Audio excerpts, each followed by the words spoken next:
Bismillahirrahmanirrahim. Assalamualaikum warahmatullahi wabarakatuh. Untuk siswa-siswi saya di SMK Kesehatan Bakti Insani, kali ini saya akan membuatkan video ringkasan dari materi pemanasan global ya, atau global warming yang ada dalam pelajaran teknologi layanan kesehatan.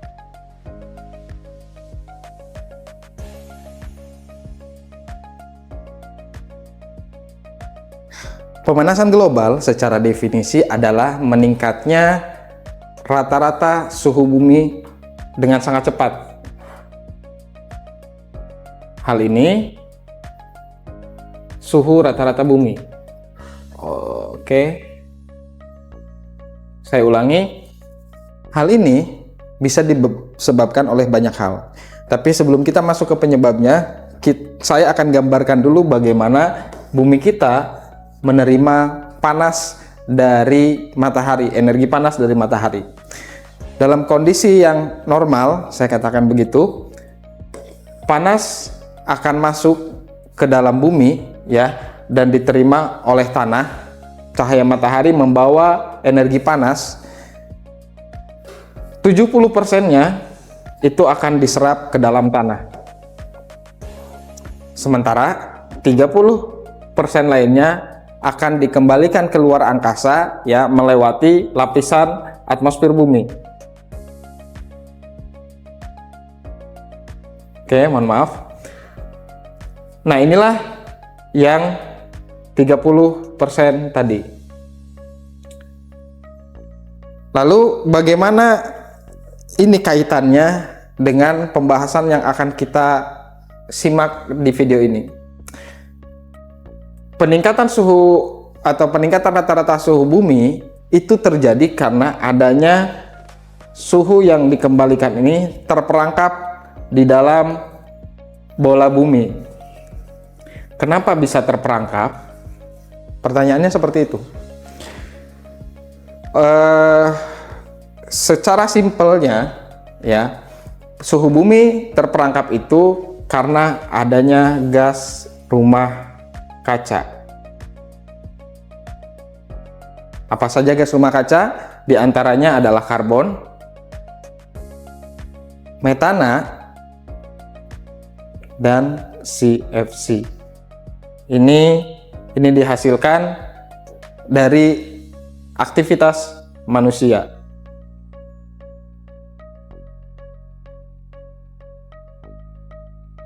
Ya. Selain itu juga ada uap air. Ya, panas yang dibawa oleh cahaya matahari ke dalam bumi akan membuat air yang ada di permukaan bumi, yang baik itu yang ada di laut ataupun air yang di daratan, artinya sungai dan lain sebagainya, itu menguap. Yang kemudian uapnya itu sebagian ataupun secara alamiahnya terjadi kondensasi, membentuk awan, dan turunlah hujan. Nah, tapi pada kondisi yang saya bilang abnormal ya, uap-uap ini akan menumpuk sehingga menyebabkan terjadinya penumpukan gas rumah kaca bersama dengan karbon, metana, CFC, dan lain sebagainya. CFC ini bisa kita temukan ya karena hasil pembuangan dari pendingin, baik itu pendingin ruangan seperti AC ataupun kulkas. Nah, gas-gas rumah kaca inilah ya, gas rumah kaca yang menyebabkan panas yang 30% tadi itu tidak bisa dibuang ke angkasa. Dia akan tertahan di bawah atmosfer bumi.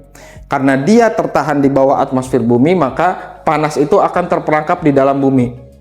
Dikembalikan lagi istilahnya lah ke bawah. Sementara cahaya berikutnya masuk membawa energi panas yang sama, 70% diserap oleh tanah ya, diserap oleh bumi, digunakan oleh makhluk hidup untuk bisa bertahan hidup. 30%-nya akan kembali ke angkasa gitu ya, akan kembali ke langit, akan kembali ke atmosfer, tapi dia tidak bisa keluar dari bumi karena tertahan oleh gas rumah kaca. Kembali lagi, kemudian masuk lagi, kemudian dikeluarkan lagi, tapi tertahan lagi, kembali lagi. Nah, proses inilah yang dinamakan dengan efek rumah kaca.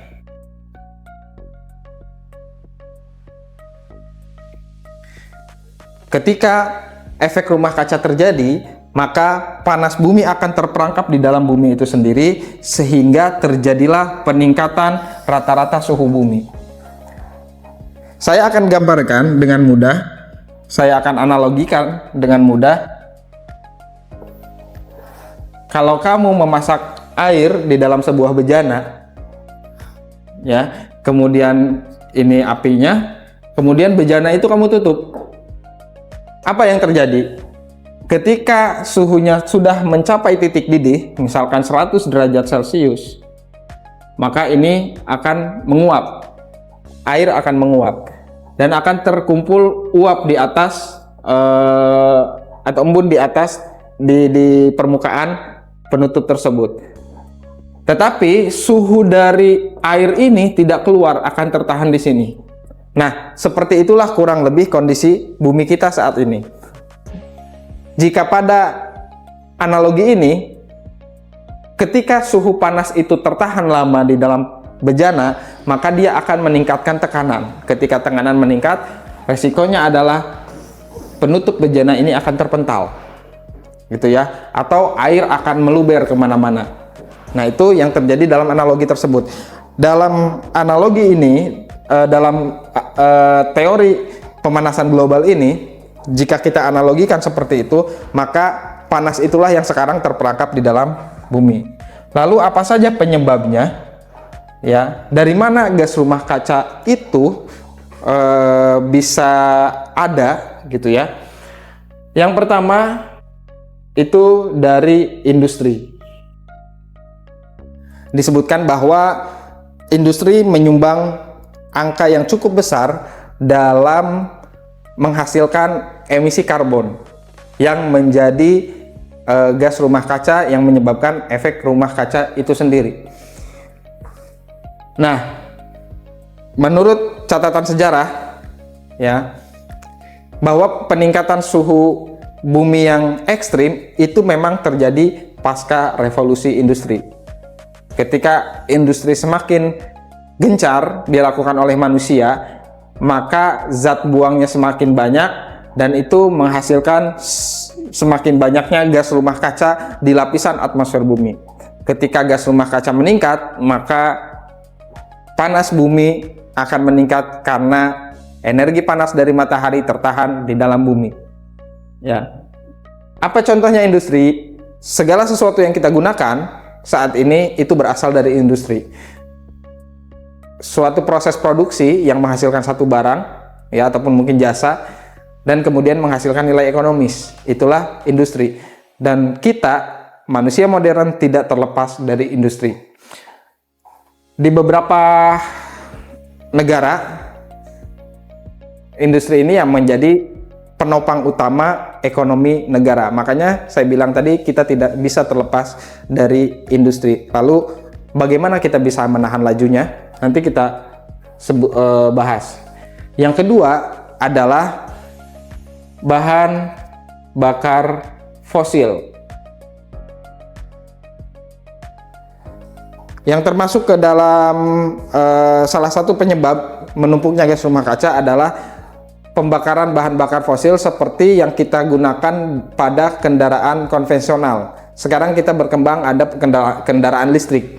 Nah, kendaraan dengan bahan bakar minyak itu salah satu contoh dari bahan bakar fosil, atau batu bara yang kita gunakan atau yang digunakan oleh saat ini negara kita ataupun beberapa negara lain untuk menjadi pembangkit listrik, ya. Lampu yang kita gunakan, layar yang saya pakai, ya, video yang saya buat membutuhkan listrik yang mana itu bisa bekerja atau listrik itu bisa dihasilkan dari adanya pembakaran batu bara.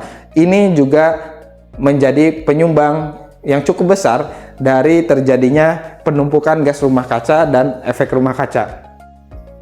Kemudian yang ketiga adalah hilangnya lahan hijau. Ya. Hilangnya lahan hijau bisa disebabkan oleh karena adanya kebakaran atau pembakaran hutan, dan pembakaran hutan ini atau kebakaran hutan ini tentu akan menghasilkan karbon karena proses pembakarannya, yang mana karbon ini akan tertahan di atmosfer bumi, gitu ya. Lalu yang kedua, hilangnya lahan hijau ini bisa juga terjadi karena pembangunan ataupun karena penggundulan hutan yang kita kenal dengan istilah deforestasi, penggantian lahan hutan menjadi lahan lain. Kenapa ini berpengaruh terhadap pemanasan global?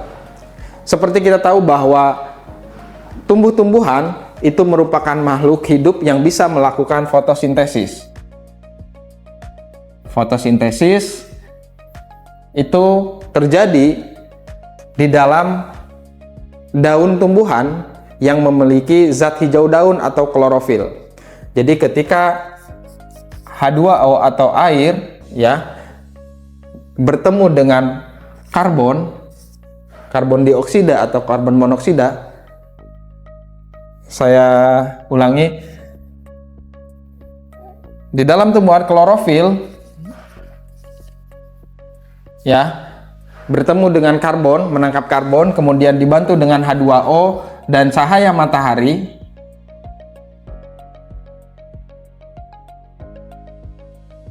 ya akan menghasilkan yang namanya oksigen. Artinya apa yang dibutuhkan manusia untuk hidup, yaitu bernafas, berasal dari tumbuhan, dan apa yang dibuang oleh manusia dari semua aktivitasnya diserap oleh tumbuhan untuk dirubah menjadi oksigen yang dibutuhkan oleh manusia. Itulah penyebab utama, penyebab dari terjadinya pemanasan global. Lalu apa dampaknya untuk kehidupan kita sebagai masyarakat umum ataupun untuk kalian yang saat ini belajar di bidang kesehatan? Sekarang kita akan berbicara dampak luasnya secara global atau secara umum.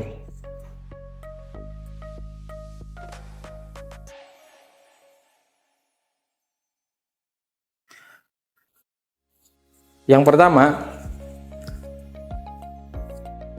satu adalah mencairnya es di wilayah kutub. Seperti kalian ketahui, bumi kita memiliki dua kutub, kutub utara dan kutub selatan, yang merupakan wilayah yang paling dingin di muka bumi, dan di sana berupa es gitu ya, bongkahan es atau daratan es gitu ya. Jadi es inilah yang menjadi salah satu penyeimbang daripada ekosistem kita. Ketika panas terperangkap di dalam bola bumi, panas ini kalian bisa eksperimenkan ini di rumah ataupun di kehidupan sehari-hari. Jika kalian menyimpan es di dalam satu wadah pada gelas misalkan, kemudian disimpan di suhu ruangan, tidak perlu dipanaskan gitu ya, dia akan mencair dengan sendirinya. Apalagi bila kamu menyimpan es batu itu di dalam sebuah bejana, kemudian kamu panasi dengan dengan api yang kecil, itu tentu akan mencair. Nah, mencairnya es di kutub utara ini akan meningkatkan volume air laut. Permukaan air laut akan meningkat. Ya, permukaan air laut meningkat menyebabkan hilangnya daratan.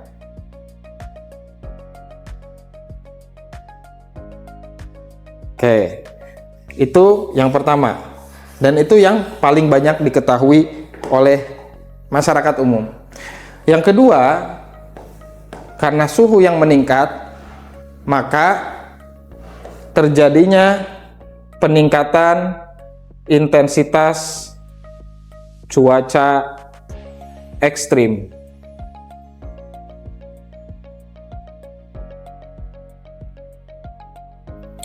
Kalau kalian pada beberapa hari belakangan ini atau beberapa minggu belakangan ini merasa bahwa hujan yang kita alami di Indonesia ini tidak seperti tahun-tahun sebelumnya, lebih lebat menyebabkan banjir dan lain sebagainya, curah hujannya tinggi, itu bagian dari siklus pemanasan global karena suhu bumi sudah tidak stabil. Nah, cuaca ekstrim ini tidak hanya kita contohkan di musim hujan. Pada musim panas akan terjadi kekeringan panjang atau kemarau panjang. Bahkan bisa menyebabkan yang namanya gelombang panas. Mungkin kalian pernah menyadari satu momen mungkin ya, ketika musim panas di wilayah kita di Indonesia, khususnya Jabodetabek, berapa suhu terpanas yang pernah kalian alami? Bisa sampai mungkin 37 atau bahkan 39 derajat Celcius.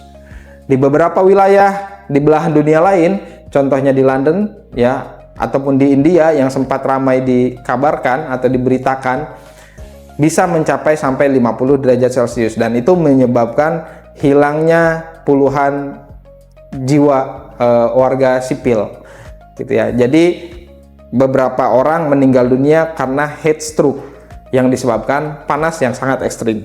Yang ketiga adalah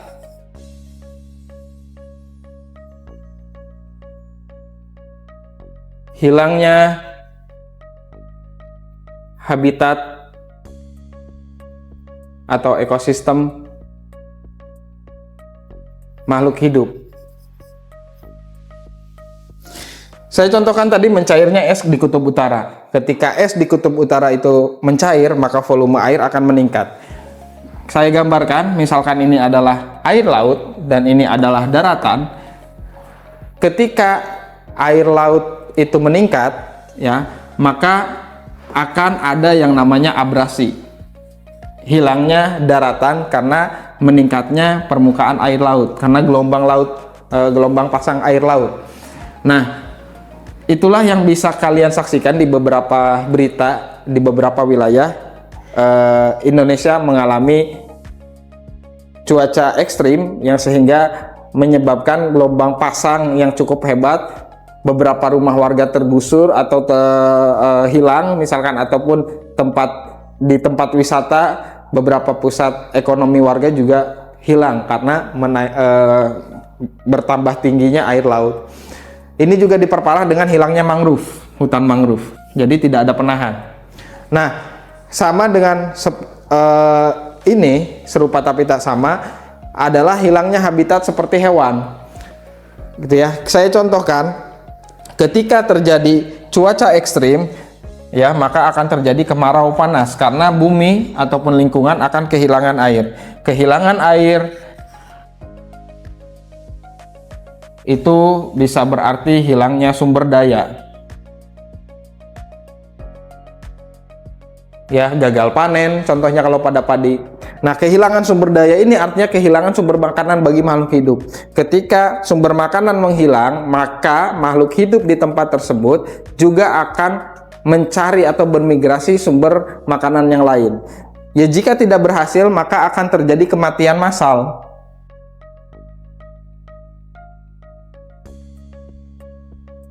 Ya, kematian massal inilah yang akan menyebabkan kepunahan pada satu spesies tertentu. Itu ya.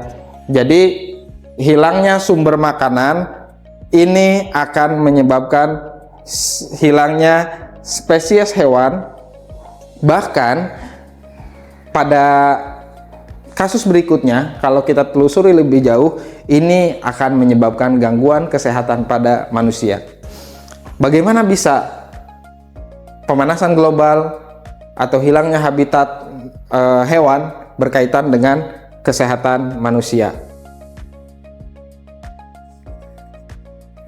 Jika hewan mengalami kehilangan sumber makanan, maka sebagai upaya pertahanan hidupnya, upaya alami untuk mempertahankan hidupnya adalah dengan cara salah satunya bermigrasi. Mereka akan mencari sumber makanan di wilayah lain. Ketika terjadi migrasi hewan, salah satu kemungkinan yang akan terjadi adalah konflik dengan manusia. Nah, konflik dengan manusia inilah yang pada akhirnya bisa menyebabkan penularan penyakit atau infeksi dari hewan ke manusia atau disebut dengan zoonosis. Salah satunya penyakit zoonosis yang pernah kita alami dan melumpuhkan kehidupan manusia adalah COVID-19 di tahun 2019, 2020 hingga ke 2021. Dan beberapa kasus lainnya.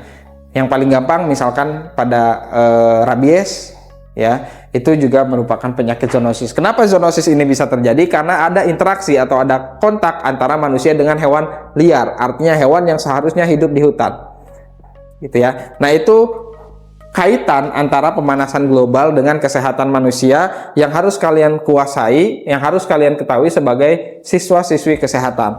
Selain itu, ya, selain hal ini, pemanasan global juga sangat berpengaruh, ya, terhadap kesehatan manusia. Apa? Dengan adanya perubahan cuaca,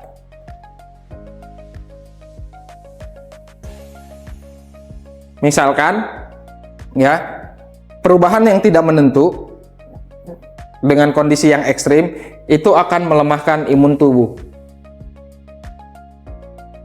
Manusia akan lebih mudah sakit. Gitu ya. Atau yang saya contohkan tadi, di London ketika suhu mencapai 50 derajat Celcius, ya, terjadi heat stroke, serangan panas, sehingga beberapa warga sipil itu mengalami kematian. Itulah dampak pemanasan global bagi kesehatan manusia. Bahkan pada beberapa bahan bacaan yang saya review, pemanasan global ikut berperan dalam meningkatkan gangguan mental health atau kesehatan mental. Salah satu yang saya baca adalah ketika lingkungan terlalu buruk kualitasnya, di mana karbon terlalu banyak, oksigen menurun, maka manusia akan sulit berkonsentrasi. Ketika itu sudah terjadi, maka kesulitan dalam belajar itu pun terjadi. Dan itu akan berkaitan dengan kecemasan.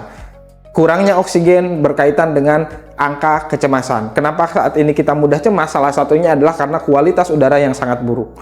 Nah, itu berkaitan dengan pemanasan global. Jadi, pada intinya adalah pemanasan global yang disebabkan oleh meningkatnya gas rumah kaca itu mengganggu kualitas lingkungan hidup kita sehingga manusia lebih mudah mengalami sakit.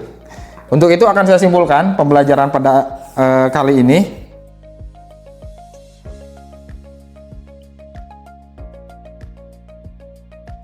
Oke, saya akan tulis dengan mungkin lebih jelas ya dari yang tadi. Kesimpulan.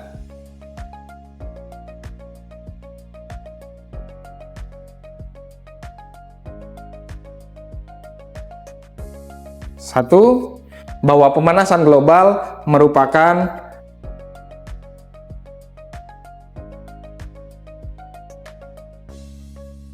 peningkatan suhu rata-rata bumi. Yang kedua, ya, pemanasan global disebabkan oleh aktivitas manusia. Dan yang ketiga, pemanasan global secara langsung berdampak pada kerusakan kualitas lingkungan. Yang mana kerusakan kualitas lingkungan ini akan menurunkan kualitas kesehatan.